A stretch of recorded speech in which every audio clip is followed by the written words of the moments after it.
आप देख रहे हैं जय भारत टीवी। उत्तराखंड में लागू रासुका को लेकर मुख्य विपक्षी दल कांग्रेस तैश में है। कांग्रेस ने राज्य सरकार पर अलोकतांत्रिक होने का आरोप लगाते हुए उसे दमनकारी सरकार बताया है। कांग्रेस के प्रदेश अध्यक्ष गणेश गोदियाल ने कहा है कि सरकार डंडे के दम पर जनता की आवाज दबाना चाहती है। गोदियाल के मुताबिक इस वक्त राज्य में कई संगठन अपनी अपनी मांगों को लेकर आंदोलन कर रहे थे। सरकार ऐसे लोगों और कर्मचारियों की आवाज दबाने के लिए रासुका जैसा भयानक कानून लेकर आई है। जिलाधिकारियों को रासुका के तहत पावर देकर सरकार मनमानी कर रही है, जो कि अलोकतांत्रिक है।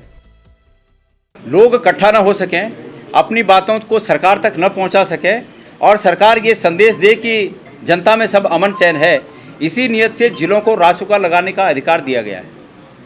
मैं ऊर्जा कर्मचारियों की बात हो, चाहे हमारे उपनल कर्मचारियों की बात हो, संविदागत कर्मचारियों की बात हो, भोजन माताओं की बात हो, हमारी आंगनवाड़ी में कार्यरत बहनों की बात हो, आशा बहनों की बात हो, तमाम ऐसे तबके हैं सरकारी कर्मचारियों के जो इस सरकार से बड़ी उम्मीद लगाए बैठे थे, लेकिन उनकी उम्मीदों पर पानी फिरा। उनकी उम्मीदों को इस सरकार ने उम्मीदें समाप्त की सरकार ने, और उसके बावजूद सबसे बड़ी बात है कि उनकी आवाज़ को दबाने के लिए ये जो अलोकतांत्रिक तरीके से रासुका लगाने का प्रावधान सरकार जिलों को ये दे रही है, ये मैं समझता हूँ कि ऐसे हमारे बिजली विभाग के कर्मचारी हैं कि जिन्होंने हड़ताल पर जाने की बात की है, तो सरकार को संजीदा होकर इन कर्मचारियों की मांगों को जानने के लिए, उसको तहकीकात करने के लिए, उसको समझने के लिए कोशिश करनी चाहिए। सरकार एक ही चीज़ की बात करती है कि हमारे पास डंडा है और हम इस डंडे से तुमको डराएंगे, लेकिन ये उत्तराखंड, ये हमारे तमाम कर्मचारी भाई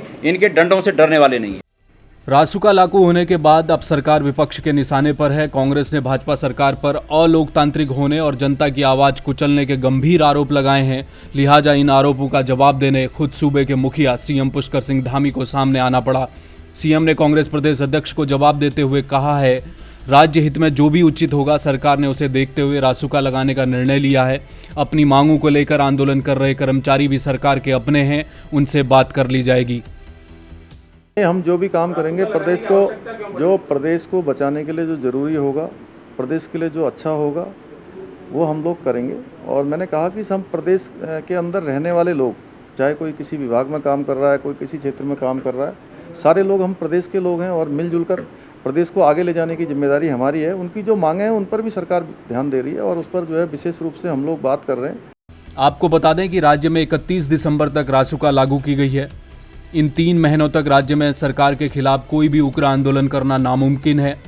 हिंसक गतिविधियों का शक होने पर सरकार ऐसे लोगों को तत्काल हिरासत में ले सकती है, यानी विधानसभा चुनाव की आचार संहिता लागू होने तक सरकार राहत की सांस ले सकती है। जय भारत टीवी के लिए कैमरामैन प्रदीप बिस्ट के साथ हेम भट्ट की रिपोर्ट।